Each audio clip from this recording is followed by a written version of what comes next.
Okay, this video is about how to create a quote for your customer. So let's look for our customer. We're looking for Bill. Bill Gates is a customer of ours. We'll click him, search in the search bar, and we found him. And we have some information about him here, where he is, his telephone number, etc. And we can click any of these and get into his account. And we can see that he owes us £720 at the minute. This is his account overview. So he'll have one account, but he may have lots of orders badged to that account. So let's just have a look for his orders. We see we've got an order here that was created today for gas heating, and it was boiler installation. So let's click on that. And this pops up with all of his details.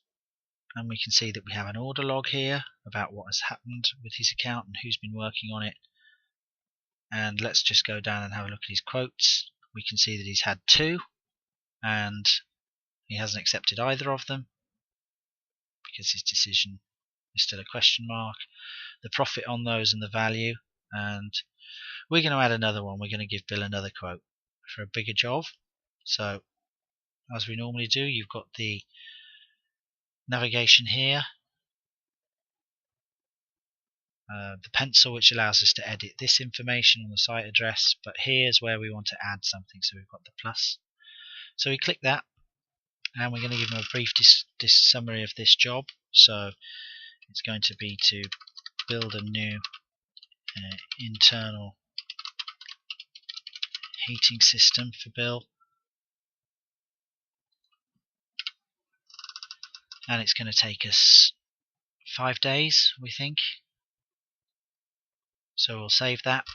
You can see that that's been saved, and whenever you see this green bar, just click the X button and it will take you down to the right place in the page. And we can see the summary of job. Build, I spelled that wrong. Build a new internal heating system, and it's got an estimated time to complete 5 days. And we're going to give some information on this part of the screen. The quote information. Go to the plus again. So we want to add some details. You might not want to add too many details. You might want to give him just a fixed price. But you've got options: labour, materials, congestion charge, parking, other charges, waste disposal, discount.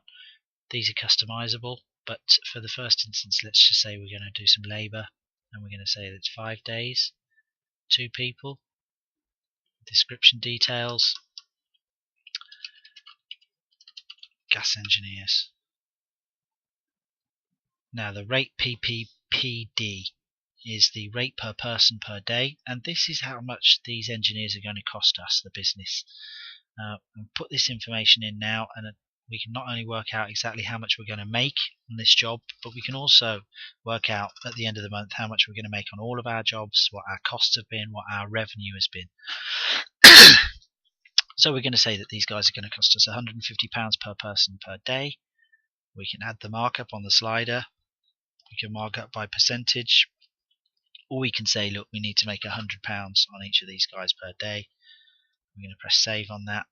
Again, we're going to press X on the green thing to tell us it's successful, and we can see that it's now built a line into our quote.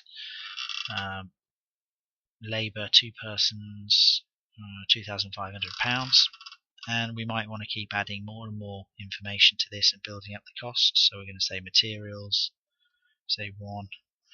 I'm going to say a massive boiler because he's got such a large house, and we're going to ask who's going to supply this boiler. And we've got some options at this point. It may be us, the company, but it may be if you're using subcontractors that you want them to supply it.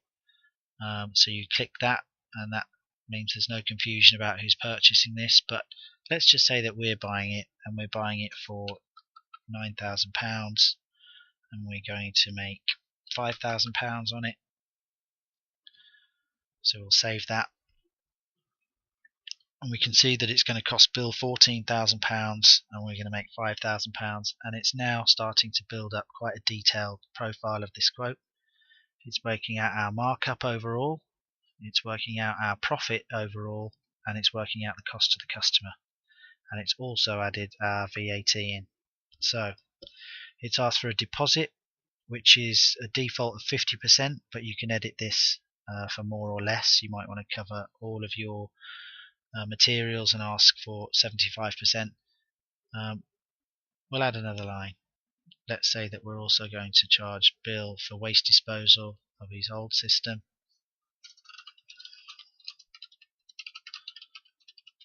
Of old boiler. And again, we're going to do that. And we think that's going to cost us £500. And we're going to put £500 on it. Save it. Go up to the green bar. And it's put the line in again. Added the VAT. And now Bill's bill is £21,000, and we're looking for a deposit of £10,500. And we're happy with that, so we're going to give him a brief description of the work. Build a new boiler system. But you may have a template here that you cut and paste in, something that gives you a line-by-line description of the job that you're doing.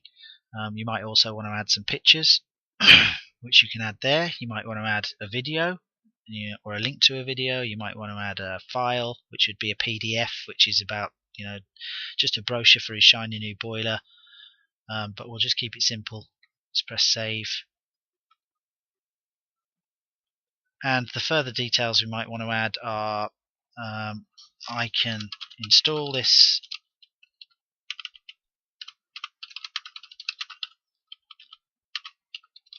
new system for you on Tuesday if you let me know by Monday. You can spell check it, but I'll just run through it.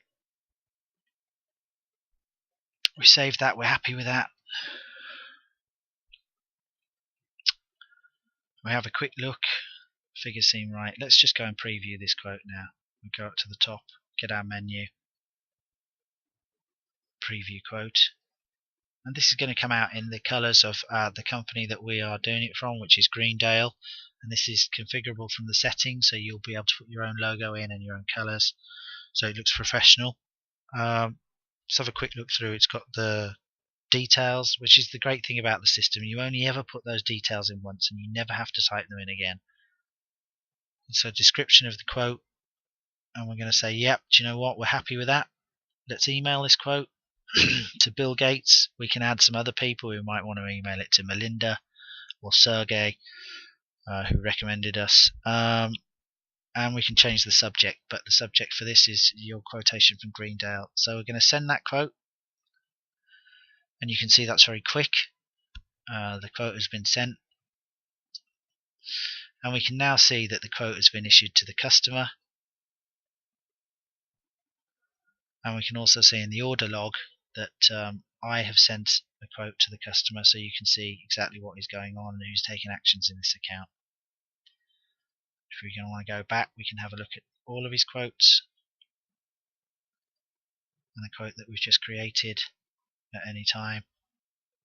And now we've got a record of this quote. We can actually track this quote. We can see exactly where it is at any time. We can see that it has been sent. And with all of our quotes now, we've got a way to manage them, and more importantly, we've got somewhere to chase them up. They're not just in a folder, they're ordered. So if we wanted to, we can search for these quotes on an advanced feature.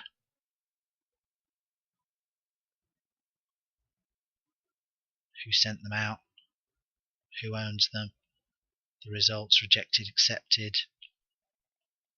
which department.